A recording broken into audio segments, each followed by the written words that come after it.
मेरा सलाम आदाब। हम इस समय एक बहुत ही बुरे दौर से गुज़र रहे हैं। आप लोगों की चट्टानी एकता की बदौलत निर्मली प्रखंड, जिसका ख़ास करके नियोजित शिक्षकों के आंदोलन का कोई अच्छा खासा इतिहास नहीं रहा है। जब भी आंदोलन हुआ है, जब भी कोई हड़ताल हुआ है, कुछ एक संगठनों और कुछ एक टीचरों को छोड़ करके पूरा प्रखंड इससे अछूता ही रहा। लेकिन इस बार एक आम शिक्षक की आवाज़, जो कि पूरे बिहार के 4.5 लाख शिक्षकों के साथ थी, निर्मली प्रखंड ने भी बढ़ चढ़कर उसमें अपना अमूल्य योगदान दिया। और इस दौरान पूरे राज्य में जितने भी शिक्षक ने सरकार से अपनी आन बान और शान की खातिर, अपने सम्मान की खातिर, शिक्षक की गरिमा की खातिर जान देना तो गवारा किया, लेकिन झुकना पसंद नहीं किया। उन वीर शहीदों को मेरा शत शत नमन। फिर भी सरकार ने बीच में कई ऐसे पत्र निकाले, लेकिन हमेशा एक सिद्धांत पर वो आज भी अडिग है, नो वर्क और नो पे। हम भी जान रहे हैं और आप भी जान रहे हैं कि इस समय समूचा विश्व कोरोना की त्रासदी से गुजर रहा है।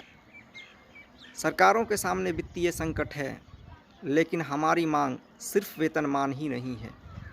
इसके अलावा भी और अन्य कई मांगें हैं जिस पर सरकार चाहती तो पहले भी, हड़ताल से पहले भी हमें दे सकती थी। कई आदेश हाई कोर्ट के हैं जिन्हें सरकार लागू नहीं कर पा रही है। सेवा शर्त, राज्यकर्मी का दर्जा, ईपीएफ का लाभ, इन सभी आदेशों को हाई कोर्ट के जो पूर्व में पारित हुए हैं, सरकार ने रद्दी की टोकरी में डाल दिया है और सिर्फ शिक्षकों का शोषण करने पर उतारू है।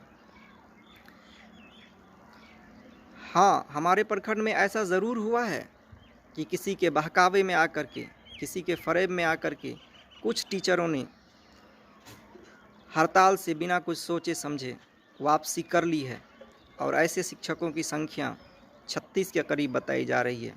लेकिन इससे हमें तनिक भी विचलित होने की ज़रूरत नहीं है। अगर 359 में 36 टीचर हमारे चले भी जाते हैं, फिर भी 90% शिक्षक हड़ताल में आज भी बने हुए हैं। इसलिए इसमें बने रहने के लिए आप सबको बहुत बहुत बधाई।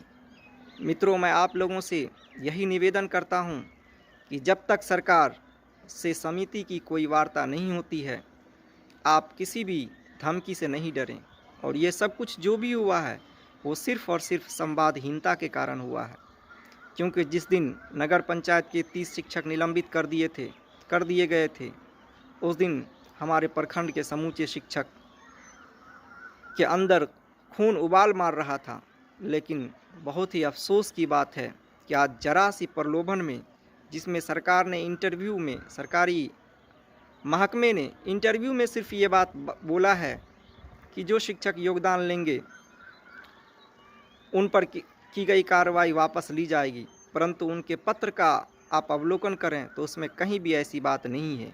इसका मतलब यही हुआ कि सरकार डरा कर धमका करके शिक्षकों के आंदोलन को कमज़ोर करना चाह रही है, और इस साजिश में हमारे कुछ शिक्षक फंस रहे हैं, जिससे हमारा आंदोलन कमज़ोर पड़ेगा और सरकार मनमाने पूर्ण तरीके से जो दमन का चक्र उन्होंने शुरू किया था वो आगे भी जारी रखेगी।